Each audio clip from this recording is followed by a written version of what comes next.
مساء الخير على اجمل متابعين في الدنيا، يا رب تكونوا بالف خير. النهارده جايبه لكم شقه كده في الاسكان الاجتماعي بعد التشطيبات النهائيه. التشطيب ده يا جماعه تشطيب المهندس ياسر فتحي. دي شقه في الاسكان الاجتماعي، وهسيبكم بقى مع الباشمهندس هيشرح لكم كل التفاصيل بتاعه الشقه. شقه في منتهى الجمال والشياكه.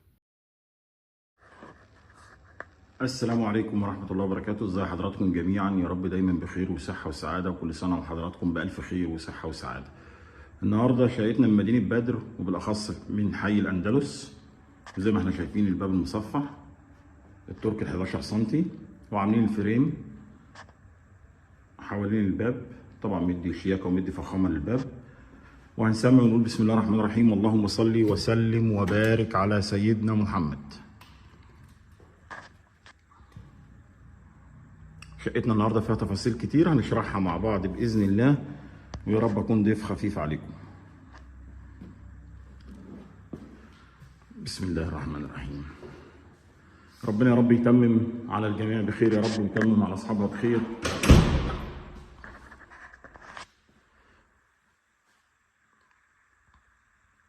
نوضح دلوقتي كل جزئيه، وبعد كده نشرح مع بعض باذن الله. الريسبشن بتاعنا، احنا الشقه بتاعتنا دور ارضي.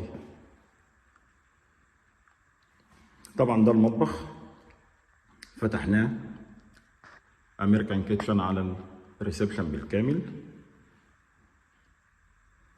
عاملين بديل الخشب زي ما حضراتكم شايفين كده. طبعا يعني الوضع مش محتاج كلام بصراحة. بسم الله ما شاء الله، الله أكبر.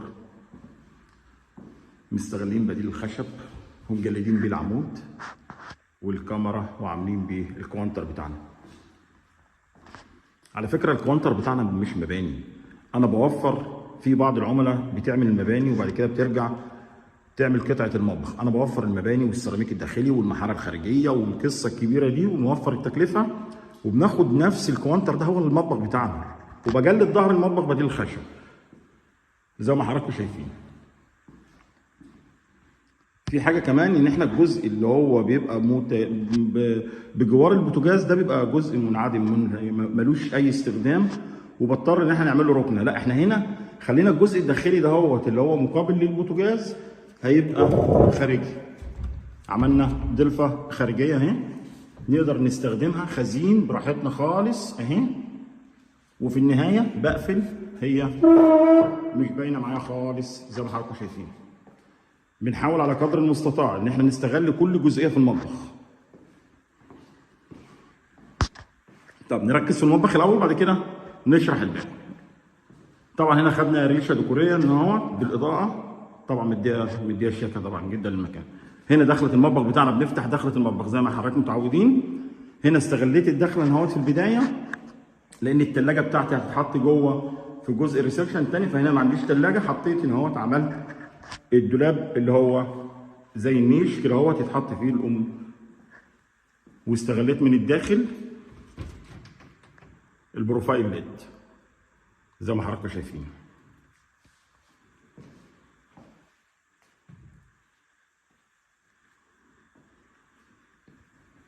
هنا برضو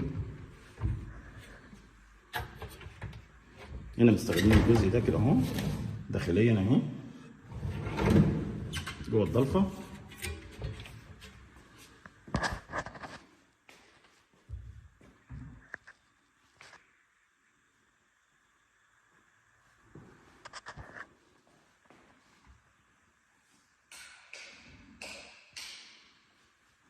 بسم الله ما شاء الله. هنا طبعا مكان البوتاجاز، هنا ما كسرناش السيراميك. احنا هنا خدنا في الجزء الاوسطي بديل الرخام، وفوق دهنا السيراميك.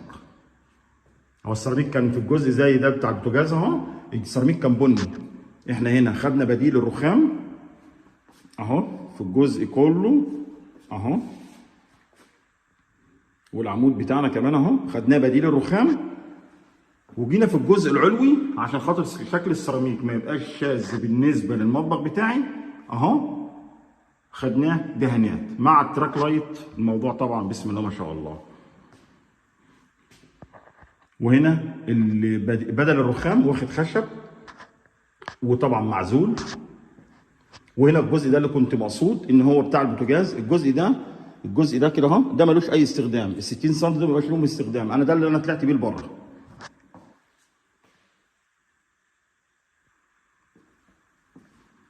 الشفاط بتاعه اهو. الجزء هنا احنا في النموذج ده احنا ما فتحناش البلكونه، احنا البلكونه زي ما هي محتفظين بيها. احنا ما فتحناش البلكونه، ما ضمناش البلكونه زي ما هي اهي زي ما حضراتكم شايفين اهو، مقفلين حديد عادي جدا. وهنا عاملين منشر اهو في الجزء ده اهو،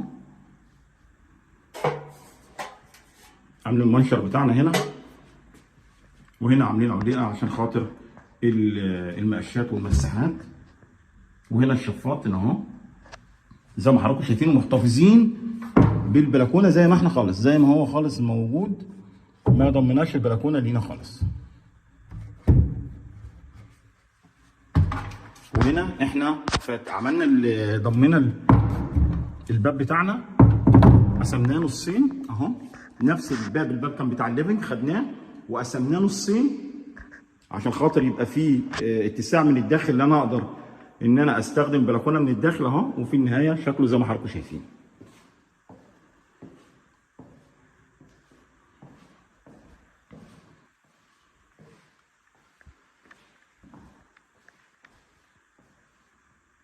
ده يعتبر كده المطبخ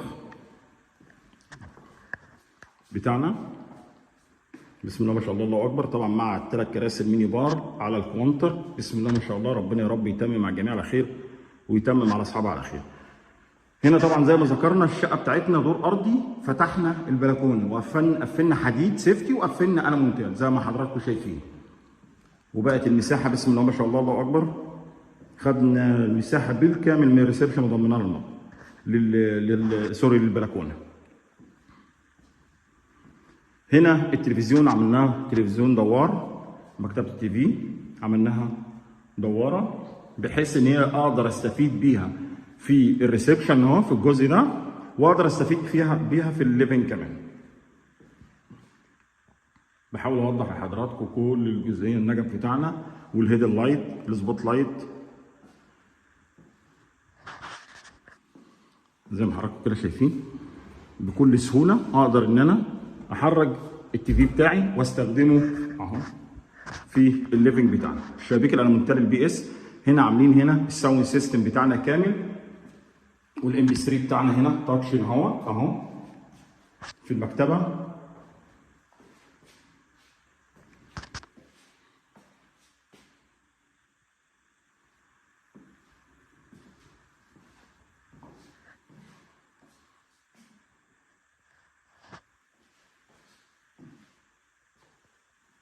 ربنا يا رب يتم مع الجماعه على خير يا رب، ورب اكون بقدر افيدكم بفيديوهاتي.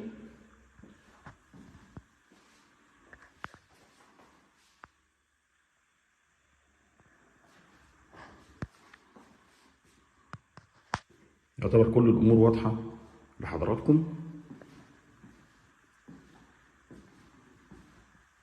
هنا السقف، هنا سقف الطرقه خدناه طبعا فلات جبسن بورد، والبروفايل ليد مع 2 سبوت مع الساوند سيستم السماعه بتاعتنا. البيبان طبعا زي ما هي، عد دهانها وركبنا المقبض البلاك بتاعنا. نخش الحمام ونشوف. ده الحمام بتاعنا. طبعا هنا خدنا 80 سم من الغرفه عشان نوسع الحمام، عشان نقدر نحط البانيو ده. البانيو ده 160 سم. طبعا ستايل جميل جدا، استخدامه مريح جدا. الخلاط بتاعنا واخدين الاكسسوار كله جولد هنا مع الخلاط، كل الاكسسوارات بتاعتنا جولد. هنا واخدين جزء جيبسن بورد وعاملين فيه الاثنين سبوت لايت.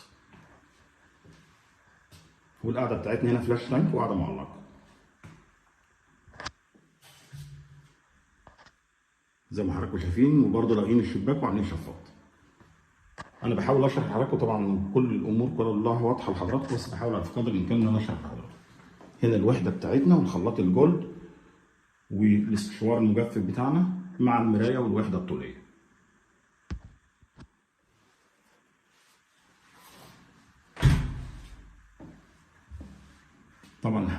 ما فيش اي كومنت عليه بصراحه يعني.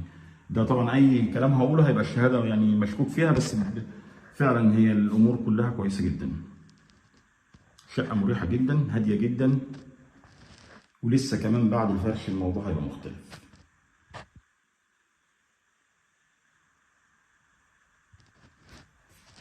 طبعا الجزء اللي احنا خدناه من الغرفه ما اثرش معانا من الغرفه، لان الغرفه اساسا غرفه اطفال، فهم العميل اللي هيستعين بس بدلاب. هوضح لحضراتكم لما نخش الغرفه. فبالعكس هو ادى اتساع معايا للحمام، قدرت ان انا استعين ببانيو الديزاين ده. ما كانش اقدر في مساحه الحمام اللي هي 140 في 170 اللي هي اوريدي بدون اي تعديل، ما اقدرش ان انا استعين بالبانيو ده.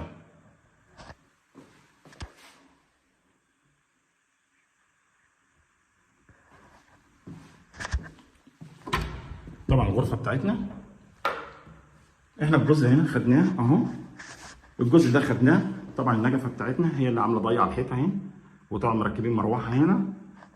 الجزء ده هيبقى ده ظهر السرير اللي هو مقابل في ظهر الحمام. ده ظهر السرير هنا كده اهو، في وشه على طول التي في اهو. الستاره بتاعتنا الدولاب في اتجاه اليمين. بسيطه جدا الامور، تسمح بكل، هيبقى في مسار حركه كمان، والامور كلها هتبقى ميسره بالنسبه لي، واستفدت بالجزء اللي انا اديته للحمام. جميله جدا، ما اثرتش معايا في الغرفه، لا. قدرت ان انا استفيد بالمساحه دي للحمام. غرفه النوم الرئيسيه زي ما حضراتكم شايفين هنا، طبعا السرير باك جراوند للسرير، والاثنين اباجور هيبقوا فوق الكومود زي ما حضراتكم شايفين. النجفه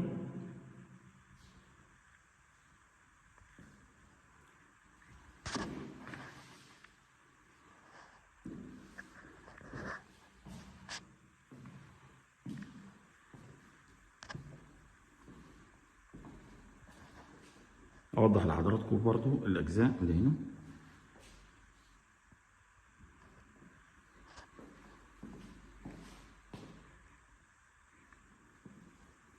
طبعا مكتبه التي في دي بتوفر معايا تلفزيون تاني، تدي متسع في المكان ده، غير طبعا الشكل والديكوريشن.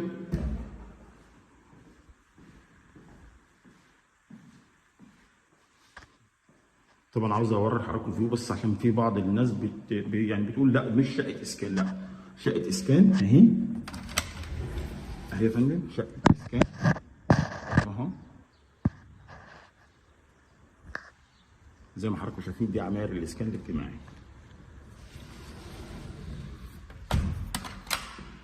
لان في بعض الناس عندها فكره ان الاسكان الاجتماعي حاجه قليله، لا والله الاسكان الاجتماعي بعد اعاده التشطيب بيبقى فخم جدا، مساحات جوه مناسبه جدا جدا جدا، مفيش اي مشكله فيه خالص.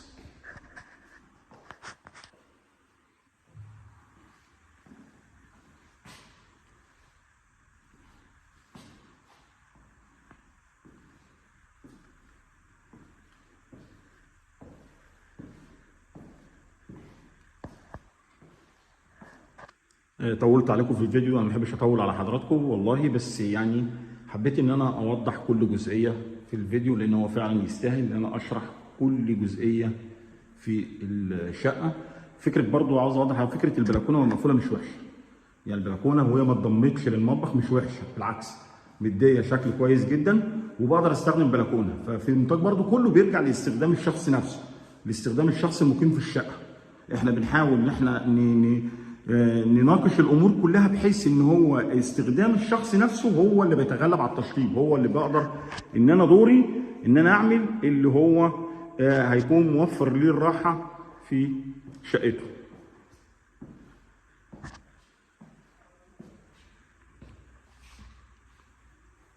وفي النهايه طبعا يا رب يا رب يتم على الجميع بخير، وكل سنه وحضراتكم جميعا بخير، ويا رب اكون بقدر افيدكم بفيديوهاتي.